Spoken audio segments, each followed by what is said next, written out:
Bendiciones de lo alto. Le habla su amigo y hermano Eddie Pimentel de Jesús, una vez más con un estudio más de la santa palabra de Dios. Estamos felices, contentos, porque estamos recibiendo mensajes de toda parte del mundo, de que está llegando el mensaje de la palabra de Dios. Y para nosotros eso es un gozo que llegue a muchos corazones. Así que si tú compartes, si tú eh, le pones me gusta, Facebook proyecta más este video a muchas personas. Compártelo con un amigo, con un vecino, con un familiar, con un hijo, ¿verdad? A nadie le cae mal escuchar la palabra de Dios, porque no es la palabra de un hombre, no es palabra mía, es palabra de Dios. Porque si yo lo hubiese hablado, mis palabras son huecas y vacías, pero la palabra de Dios es sólida, es fuerte. Y vamos a estudiar un tema importante que es para el tiempo del fin, el día, la caída de las estrellas y del sol, el escurecimiento. Eso lo vamos a ver. Pero primero vamos a ponernos en la mano de Dios. Oremos. Padre querido, gracias por darnos el privilegio una vez más de estudiar tu palabra. Acompáñanos, Señor, y bendícenos, porque tuyo es el reino, el poder y la gloria. En el nombre de Jesús. Amén. La pregunta es del estudio: ¿qué han ocurrido las señales en el sol, la luna y las estrellas? Vamos a leer Mateo capítulo 24, versículo 29. Inmediatamente después de la tribulación de aquellos días, el sol se oscurecerá, la luna no dará su resplandor, las estrellas caerán del cielo y la potencia de los cielos serán conmovidas. Para entender Mateo 24, 29, este versículo será de ayuda a considerar en detalle la estructura más amplia del capítulo y así poder identificar el periodo de tribulación después del cual aparecen estas señales. El discurso de Jesús comienza con su predicción de la destrucción del templo, lo que impulsó a los discípulos a preguntar cuándo sucederá todo eso. A los discípulos, que pronto habían de ser sorprendidos por la muerte de Cristo, la extensa respuesta que dio Jesús debe haberle parecido más bien misteriosa.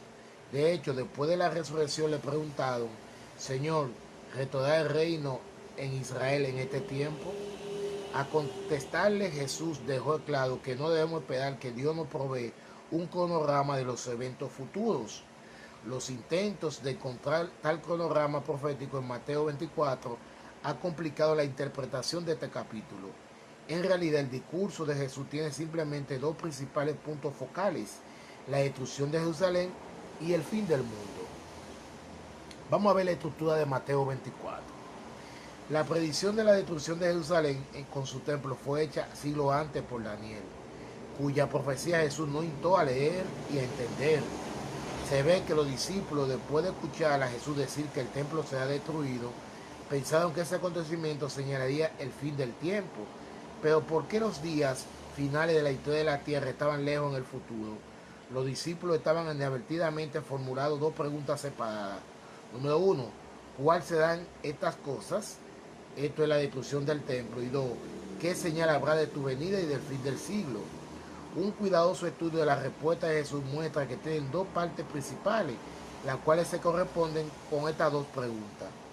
Esta estructura es evidente,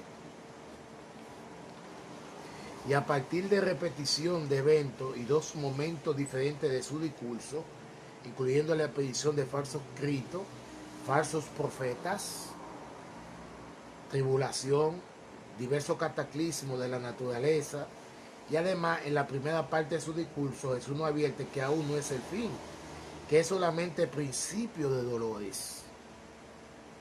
La analogía con el parto por sí misma puede sugerir dos periodos de tiempo diferentes, así como las falsas contracciones del labor de parto resultan menos significativas en comparación con las finales que preceden realmente el parto. Así los acontecimientos conectados con la destrucción de Jerusalén prefiguran apenas tenuazmente los eventos del tiempo del fin. Cada una de las dos partes del discurso del maestro culmina con un periodo de juicio con acontecimientos altamente significativos.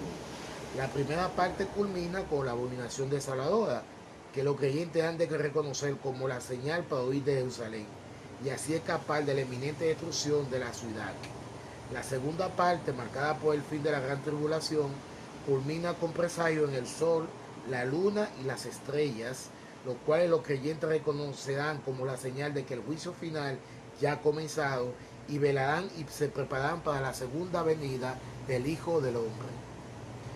Gran tribulación. Vamos a analizar la gran tribulación. La naturaleza de la gran tribulación y los fenómenos cósmicos que le suceden contrastan agudamente con las descripciones más generalizadas de la parte inicial del discurso. Allí Jesús advierte a sus seguidores de que sufrirán tribulación y persecución y que como resultado muchos tropezarán.